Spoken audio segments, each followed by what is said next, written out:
Pernah nggak sih lu ngerasa entah kenapa ada bagian kecil dalam diri lu yang ngerasa seneng waktu orang lain jatuh? Misalnya, ada temen yang lu nggak terlalu suka tiba-tiba gagal. Atau ada orang yang selama ini terlihat sempurna tapi ternyata punya sisi buruk yang kebongkar. Mungkin lu nggak bakal ngakuin itu dengan lantang, tapi jauh di dalam hati lu ada rasa puas kecil yang muncul begitu aja. Nah, fenomena ini sebenarnya punya nama, Schadenfreude, sebuah kata dari bahasa Jerman yang berarti kesenangan atas penderitaan orang lain. Tapi, kenapa sih manusia bisa ngerasa kayak gitu? Nah, terus apakah itu tandanya lu itu jahat? Atau sebenarnya itu cuma bagian dari sifat alami manusia? Welcome to Mind Setup. Sebelum lu buru-buru nyalahin diri sendiri, kita perlu ngerti dulu kalau perasaan ini sebenarnya manusiawi banget. Manusia punya insting sosial yang kuat, karena manusia itu akan selalu terus ngebandingin diri sendiri dengan orang lain, bahkan tanpa sadar.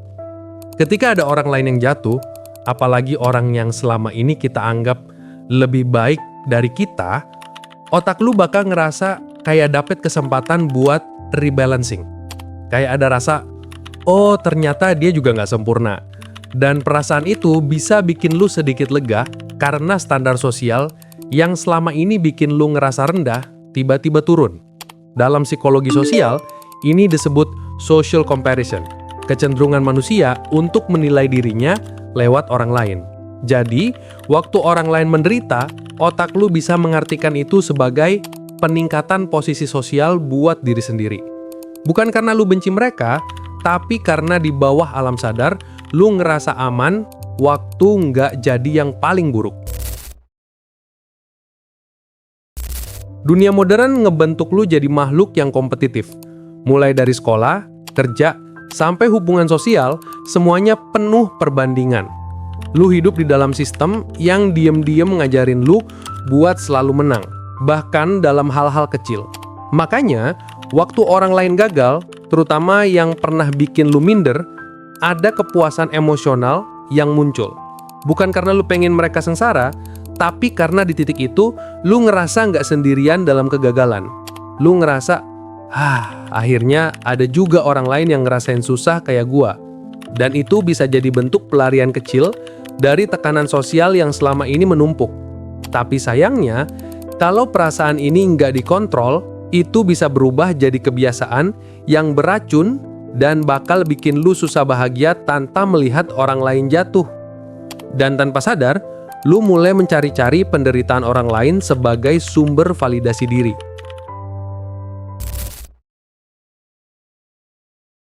Kalau ditelusuri lebih dalam, rasa seneng atas penderitaan orang lain biasanya muncul dari emosi yang belum lu beresin. Bisa karena iri, sakit hati, atau rasa rendah diri yang lu pendam selama beberapa waktu. Misalnya, kalau dulu lu pernah diremehin seseorang, terus suatu hari, orang itu kena masalah besar. Ada bagian dari diri lu yang ngerasa itu karma. Itu kayak bentuk keadilan yang datang tanpa kalian harus ngapa-ngapain.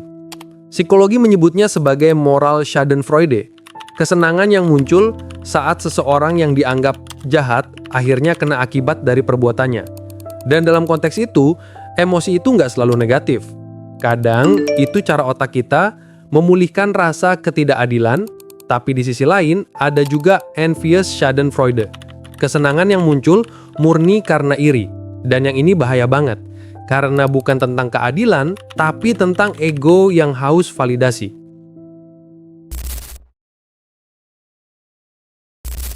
Sekarang, coba lu bayangin gimana kalau perasaan itu diperkuat sama media sosial.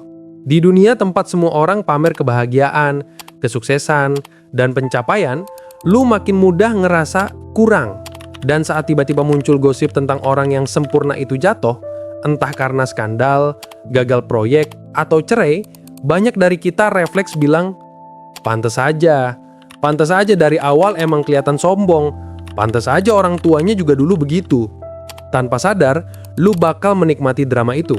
Bukan karena lu peduli, tapi karena untuk sesaat hidup lu terasa lebih baik dari mereka. Media sosial memperkuat siklus ini. Setiap berita buruk jadi tontonan massal, dan setiap kegagalan jadi hiburan. Padahal di balik layar, itu bisa aja manusia yang sedang berjuang keras dengan masalahnya sendiri. Kita semua punya sisi gelap, bagian diri yang gak selalu indah atau positif, dan rasa senang atas penderitaan orang lain adalah salah satu bagian di dalamnya. Tapi alih-alih menolak, lebih baik lu nyadarin dan mengakui keberadaannya. Karena kalau kita bisa sadar, kita bisa memilih untuk nggak dikuasai oleh sisi itu. Setiap kali perasaan itu muncul, coba tanya diri lu, apa yang sebenarnya lu rasain? Apakah lu sedang iri? Atau lu cuma pengen ngerasa lebih baik? Dengan begitu, lu bisa ngerubah rasa senang yang beracun itu jadi refleksi yang sehat, dan kesempatan buat memahami diri lu, bukan nyakitin orang lain.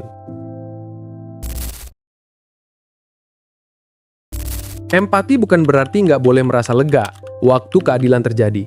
Tapi empati ngingetin lu bahwa setiap orang punya perjuangan yang nggak selalu terlihat. Mungkin orang yang jatuh itu juga pernah berjuang mati-matian buat tetap berdiri.